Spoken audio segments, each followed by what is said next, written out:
It's great to be in South Philly, isn't it? So here's what I'm going to do. I'm going to say a few brief words, and I thank you all so much for being here. I'm going to introduce some folks who have been affected by Kamala Harris's disastrous policies, because I think it's important to put a human face on the disaster that has been Kamala Harris and to remind the American people this is why we need President Donald J. Trump, because normal people benefit when he's the President of the United States.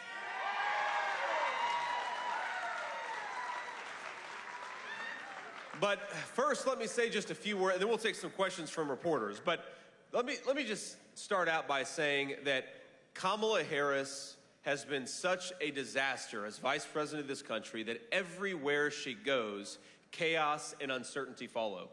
We have got a war in Europe. We have got a war in the Middle East that threatens to spiral out of control. We've got chaos in the world financial markets. Everything that Kamala Harris touches has been a disaster, and we have got to kick her out of the United States government, not give her promotion.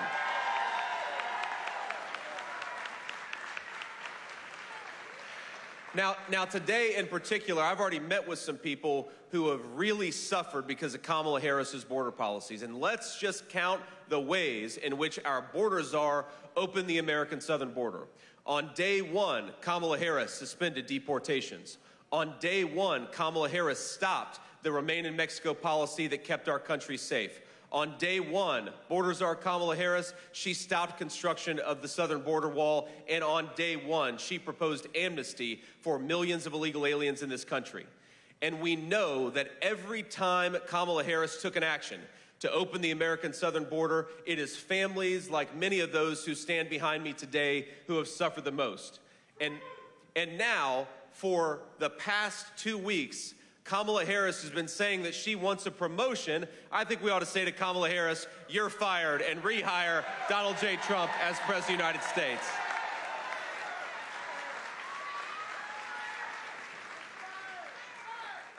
Now, I want to get everybody's name here, but before I do, I just want to say I'm not going to be able to introduce everybody I've spoken to just this morning and early this afternoon. But you've got people who have lost loved ones just in the last few weeks to gun violence because we won't lock up violent criminals in this country anymore, thanks to the policies of Kamala Harris. You've got children who have been orphaned, who have been bouncing around foster homes because Kamala Harris's policies allow this terrible fentanyl into our country that orphan these poor kids. And you've got parents who have lost loved ones, who have lost children, because we keep on allowing the Mexican drug cartels to turn our country into a drug trafficking zone. It is normal people who suffer when Kamala Harris refuses to do her job, and it is normal people who stand to benefit the most when we re-elect Donald J. Trump, President of the United States. And that's what we're going to do, right? That's exactly what we're going to do. So I want to make sure I get these names right, but I want to thank Dave Torres for being here, a great American. Amanda Navarro is here with us. We've got Jack Kilkus, and we've got Terry Stark. Again, these are people whose loved ones have suffered and in some cases died because Kamala Harris doesn't do her job. And I want to invite a few people up to just give some personal testimony. And before I do, I want to say what amazing personal courage it takes to be here and to be willing to offer your personal story. I know it's not easy, and I know this is sad, heart-wrenching stuff, but the American people need to understand what are the consequences of screwing up this election. And so I appreciate you all being here very much. So first, I want to start with Denise and Mike Trask. Trask, you guys want to come up here? Thank you all. God bless you.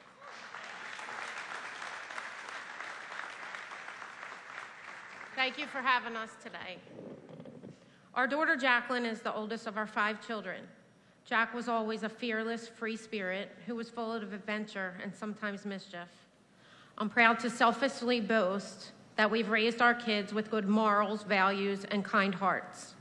We are a God-loving and God-fearing family that never would have imagined we'd go through the devastation and torment of addiction. Yet here it was, directly impacting our lives. It crept right under our front door into our home and had no regard that our baby was a good girl, that our family was a grateful and prayerful unit, or even that my own husband was a Philadelphia narcotics officer. We learned fast that addiction knows no race, no religion, no economic status, and has no limits. It was devastating to endure, the most helpless thing imaginable as her parents. We tried any and everything possible. After a few years of complete hell, Jack reached her bottom. She admitted herself into an amazing program called FRAT, First Responders Addiction Treatment, at the Livingren Foundation. Jacqueline was an EMT. She got herself clean and sober, and we got our daughter back. She lived 2 beautiful years in sobriety and shared her story at numerous meetings in and around Philadelphia. She touched people when she spoke. If you were blessed to be in her company, you'd never forget her. Her heart was gold and fair and never critical. Life was amazing once again for Jack and for our family. That is until May 1st, 2016, when she had a lapse in judgment, when she had an awful trigger, and when she had tunnel vision of only one thing, and bought herself a bag of heroin that, of course, was laced with fentanyl. And our 26-year-old daughter died of an accidental overdose in her car, in a mall parking lot, in broad daylight, alone. We like to think of Jack's passing as God's way of relieving her from her pain. It helps us cope with our constant heartache and great loss. We imagine that he saw how broken she was and that he freed her from the struggles she was battling with. He took her home with him, and one day we will all be reunited with her. There's great comfort in that. Our added note here to Jacqueline's story is yes, heroin, cocaine, alcohol, pills, all of the street drugs out there are lethal in and of themselves. But the fentanyl coming right into our country, our cities, and our neighborhoods is killing thousands and thousands of people every day. It's tremendously deadly, and we're losing our loved ones at an alarming rate because of its potency and infestation into the illegal drug market. The border travesty that this current administration has neglected, allowed, and even supported is infuriating and, quite frankly, complete lunacy on multiple levels. I pray we get ahead of it. I pray our borders are secured once again. I pray for all those affected by addiction and all of its ugliness. I pray it never touches my other children who work every day as public servants for this city as a police officer and a medical professional. And lastly, I pray that our country is restored again, safe again, respected again, economically stable again, and elects our former President Donald J. Trump again, along with U.S. Senator JD Vance as his vice president in November. Lord, hear our prayers, and let's make America great again.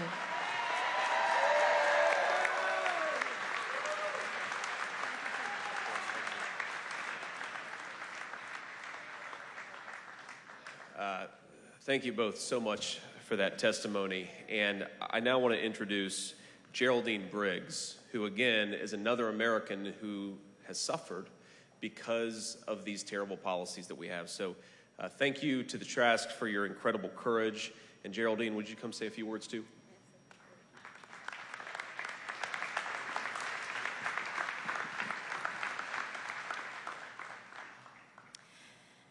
I would just like to start by saying thank you in advance for listening with an open heart and not a dismissive ear. As a young melanated woman from Philadelphia, I feel compelled to address the opioid crisis that is affecting our communities in Philadelphia, and a city that I love has been impacted by crime. I've watched an incline in numbers of homeless people, drug addicts, and murderers than ever before, dare I say it, since President Biden has been in office.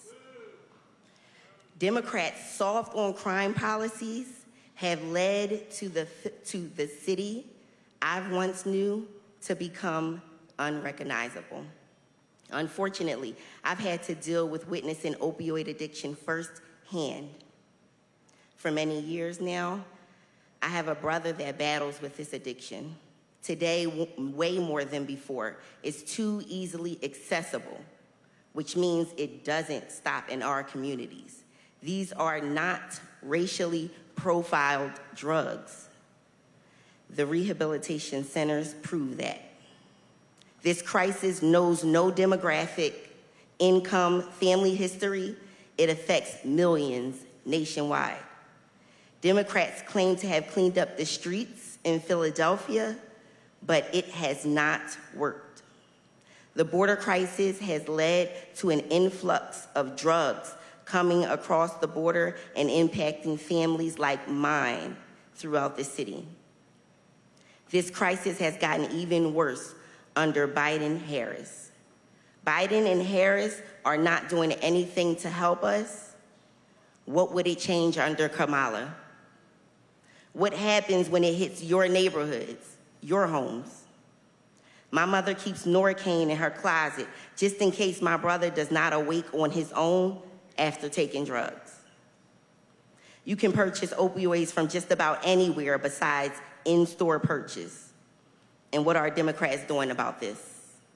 Nothing. Democrats have and continue to turn a blind eye, bringing the crime rates all the way up. People are killing to steal it. People are killing to maintain territory, selling it. And people are killing themselves using it.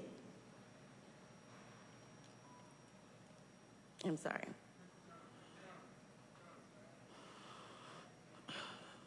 Murders are going unsolved. People continue to die.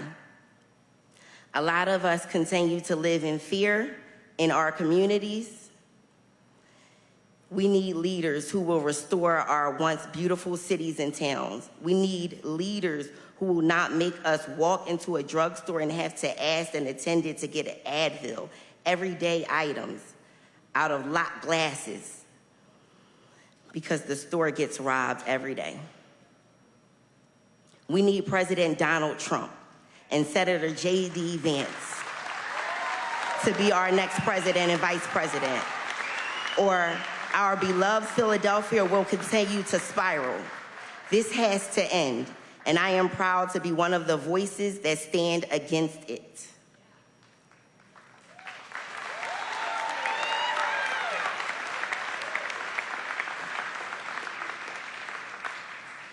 Thank you, Senator Vance, I'm sorry. And thank you, Donald Trump.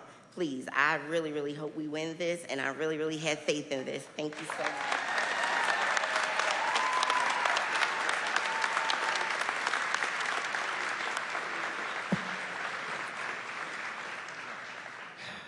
It's tough not to admire the courage of the two families behind me, but I have to ask, why is it necessary?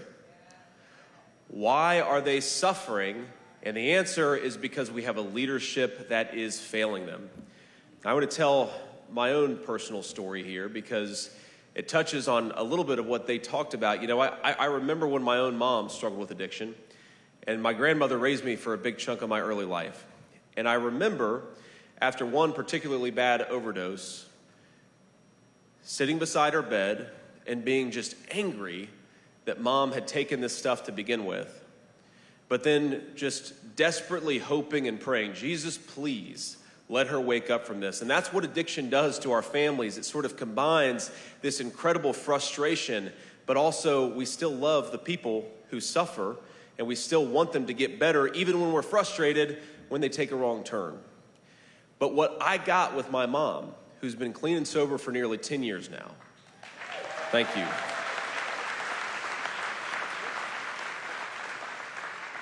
And hearing these stories, I almost feel guilty that I got it, but I'm so grateful that we got that second chance with my mom, because now I've got, my oldest kid is 7 years old, and the only thing that he knows about mom is that she's the best grandma a boy could ask for. And I want more of you and more of the families here in Philadelphia to get that second chance with a loved one. I want them to have another opportunity to get back on that horse and get clean, knowing that sometimes they're going to fall off the horse, but we want to give them another opportunity to get back on. I want a leadership that makes our streets safe enough where kids can make a mistake without it taking their lives from them. I want a country where our leaders put the interests of our citizens first, and I want Donald J. Trump to be back in the White House because he's the only person running who is going to do exactly that.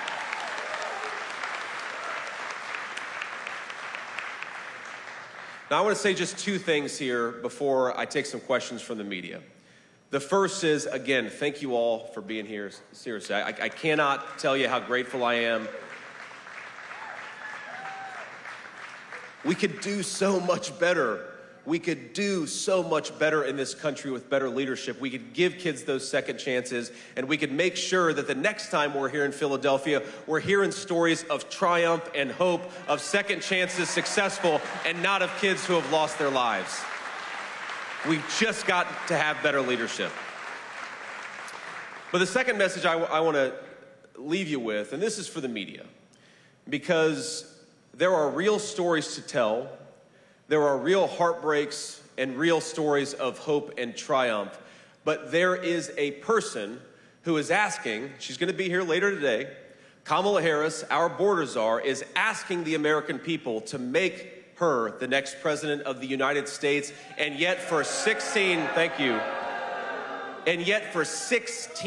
days and counting, the American media has been unable to ask her a question. Now, agree or disagree with me and President Trump, nobody would dispute that we will go anywhere and we will talk to anyone and we will answer any question because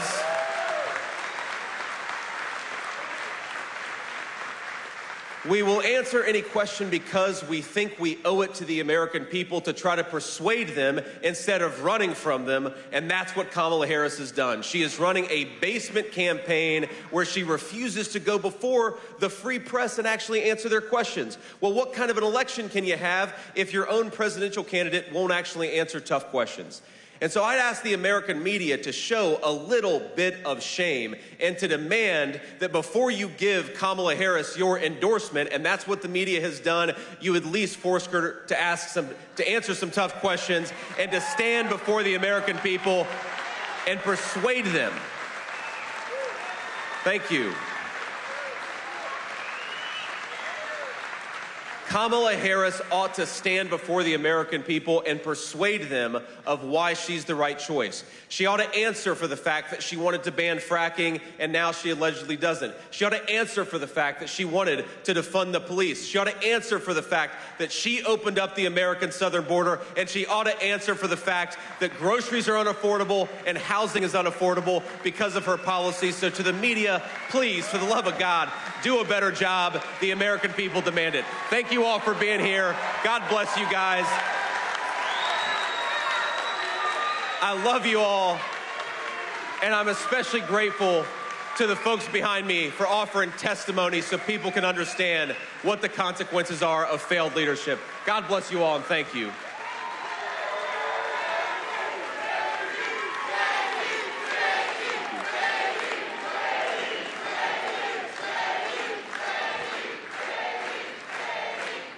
All right. Calm down. We've got to give the fake news a few questions here, though I'm sure we have hopefully a few honest journalists here in the audience. Ma'am.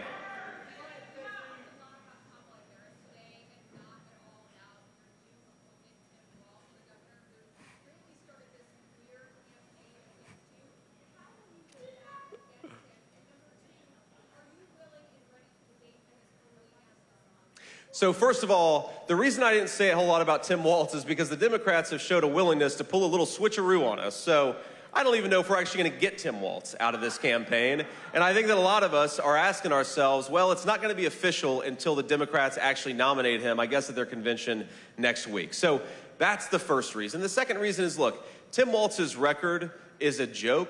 He's been one of the most far-left radicals in the entire United States government at any level.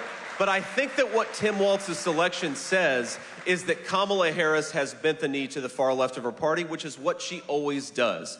Kamala Harris listened to the Hamas wing of the party. She selected Tim Walz, a guy who wants to ship more manufacturing jobs to China, who wants to give illegal aliens driver's license, and who wants to make the fentanyl crisis that we just heard about so much worse because he refuses to do his job and actually make it easier for American citizens and not illegal aliens to live a good life. So I think what it says is that Kamala Harris is running as a San Francisco liberal. She is governed as a San Francisco liberal, and she's chosen a running mate who will be a San Francisco-style liberal. The last thing that I'll say about Tim Walz is, to her credit, Kamala Harris and Tim Walz do make an interesting team, because if we remember the rioting in the summer of 2020, Tim Walz was the guy who let rioters burn down Minneapolis, and then Kamala Harris was the one who bailed the rioters out of jail. So there's an interesting team in that sense. Sir.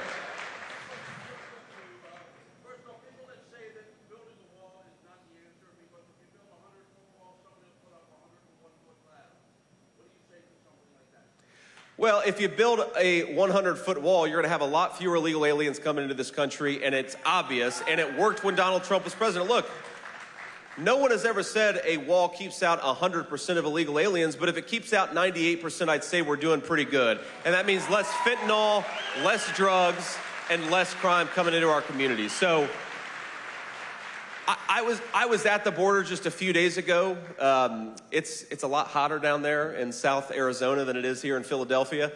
And I remember seeing the slats of border wall just sitting on the ground.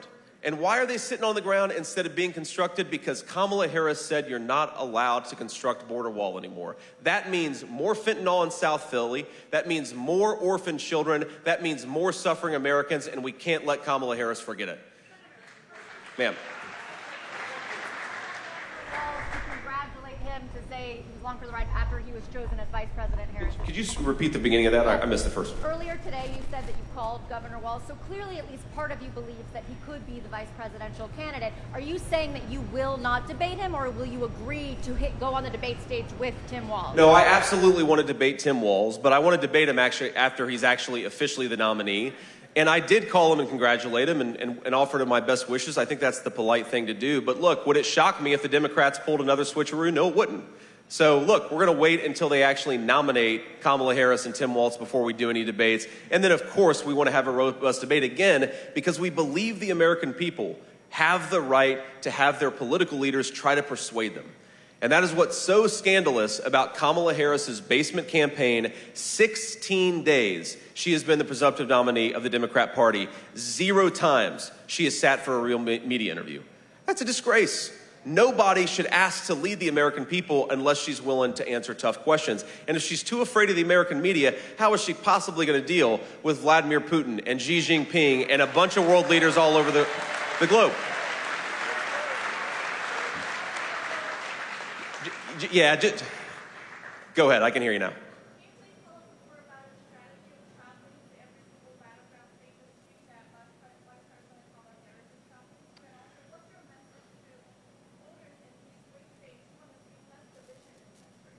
Well, my message to voters who want to see less division, look, I want to see less division as well, but division starts at the top. And you saw Donald Trump, who took a bullet 2 weeks ago and called for national calm and unity. That is the kind of unifying message that we need in this country.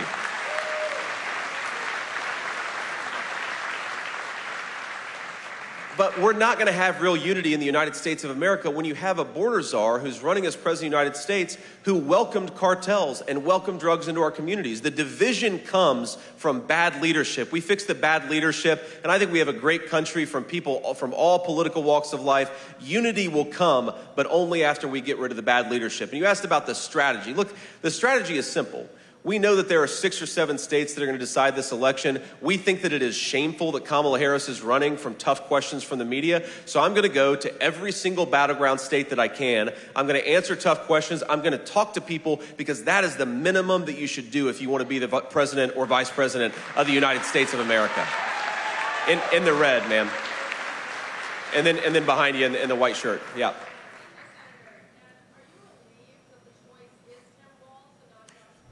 Do you see him as an easier candidate? Well, look, the only thing I'll say about Josh Shapiro is I genuinely, there's some fans out here. I genuinely feel bad that for days, maybe even weeks, the guy actually had to run away from his Jewish heritage because of what the Democrats are saying about him. I think that's scandalous and disgraceful.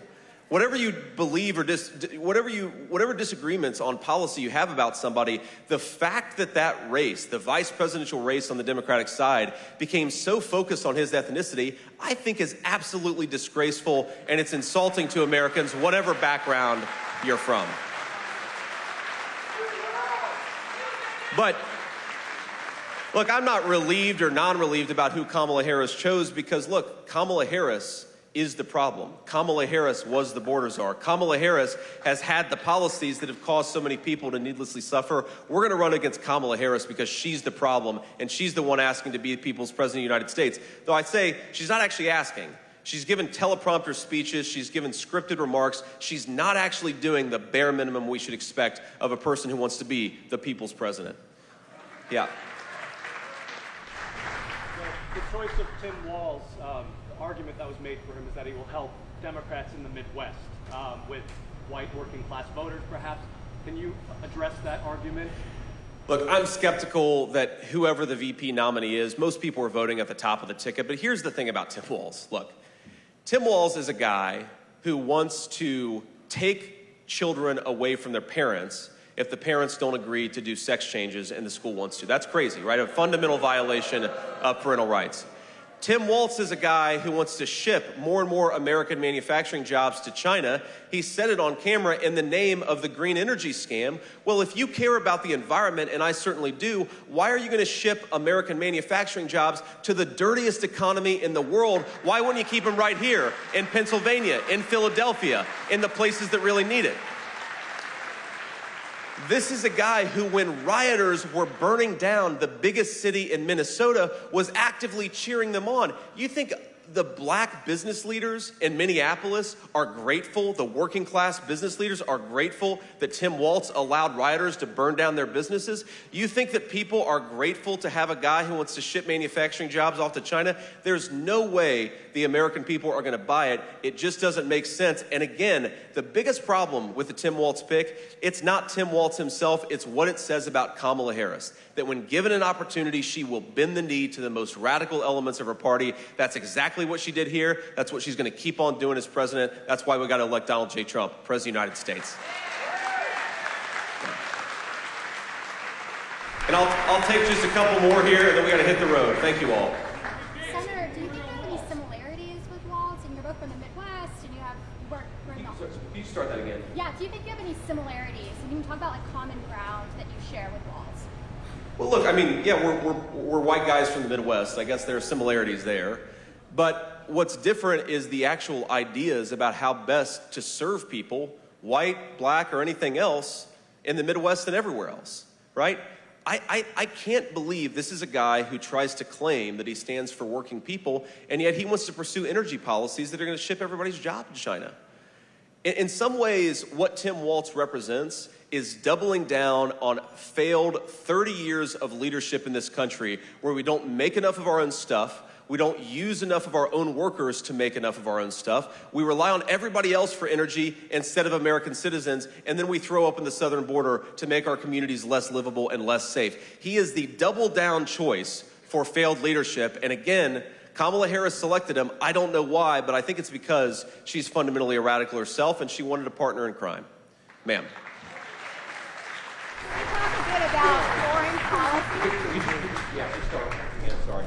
Let's talk a little bit about foreign policy. Could you tell me how you handle the two largest conflicts in the world today, that being in Ukraine and also in Israel? Not so much what has been done wrong, but what you would do going forward. Well, I think the most important thing you got to do is kick Kamala Harris the hell out of office, right? I mean, that's going to make the world a lot more safer and more secure. Look, in Israel, I think it's actually very simple. What we all want, meaning the Israelis and any American with an ounce of common sense, which I think is 99% of our country, we want the war to end. We want Hamas to be destroyed. And then we want the Israelis to be able to build a peace process with the Sunni Arab neighbors to build a counterbalance to Iran. That's it, right? It's very simple. Now, the problem is Kamala Harris, on the one hand, says that she really cares about civilian casualties and really wants the war to end, and yet she refuses to give Israel the weapons that allow them to minimize civilian casualties and bring the war to a close end. It's the dumbest policy, maybe in the history of American foreign policy, to prolong this war, to promote the death of innocent civilians, and that is the Kamala Harris approach to the Middle East. Now, in Russia and Ukraine, I saw a report just a couple of days ago that the Ukrainians are running out of fighting men to actually staff the war. You've got to believe in peace, and you've got to bring peace to that region of the world. Russia would have never invaded Ukraine if Donald Trump was president, and now, thank you. And now we are where we are, and if you want to bring peace to that region, you need a negotiator who Vladimir Putin respects. Does anybody here, and obviously we're in a biased crowd, but does anybody here actually think that Vladimir Putin respects Kamala Harris? She's afraid of all of you. She sure as hell isn't going to be able to sit in an audience with Vladimir Putin and push for a reasonable peace. So we've got to have a person who understands diplomacy, who understands that America does have negotiating leverage, that shuts off energy in places, or shuts off access to energy in places where you have bad guys running the energy policy, rebuilds the American energy sector, allows us to project power overseas, and makes Vladimir Putin know that we got to bring peace, and you got to have a respect for an American president who can do that. And then we'll do one more question. Well, look, it's ultimately President Trump's decision, but President Trump has shown again and again, as much as the media accused him of being a wild cowboy, President Trump believes in the power of diplomacy. Love a guy or hate a guy, disagree with a foreign leader or agree with him, you've got to be willing to engage in diplomacy. The Kamala Harris approach of saber rattling while the world goes to hell has clearly not worked. We've got a war in the Middle East, we've got a war in Europe, we've got threatened war in East Asia. Kamala Harris's approach has failed. Donald Trump's approach delivered world peace. I think I know who I'm supporting in 2024. One final question. Go ahead, ma'am. Of women that have been offended by your childless cat women comments, and also, do you have any plans for the 11 million of undocumented Hispanic people who have been paying taxes in the U.S. for decades? Well, look, the plan with people who have come into the country illegally is you've got to be willing to deport some of them. I mean, this is not rocket science. If you've got 20 million illegal aliens in this country, not all of them are bad people. Most of them are probably very good people. But if you break the law to come into this country, you've got to be willing to send some of those people back. That's the Donald Trump approach. And if you don't do that, you don't have a real border. And the people who will suffer the most are the people right behind me who are going to continue to have their communities poisoned by the fentanyl that the Mexican drug cartels bring across that open border. Now, you asked about the remarks that I made you said that they were offensive to millions of women. Well, here's what I'd say. Thank you, ma'am. I love you too.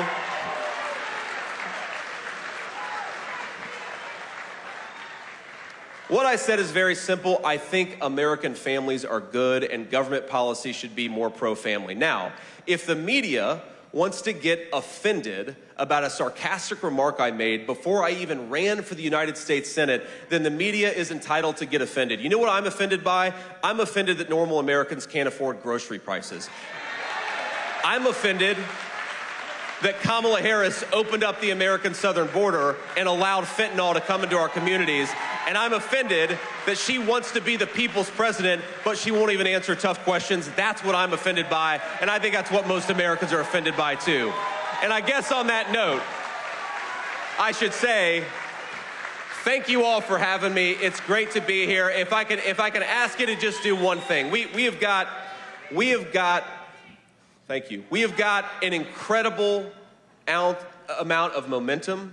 We've got an incredible amount of capacity to win this race, but it's going to require every single one of us doing everything we can. So, our national motto is "In God We Trust." God tells us to hope and not despair. So let's get out there, let's work the phones, let's knock on the doors, let's get everybody out there to vote, and let's re-elect Donald J. Trump, President of the United States. I know I can count on you. God bless you guys. I love you. Thank you.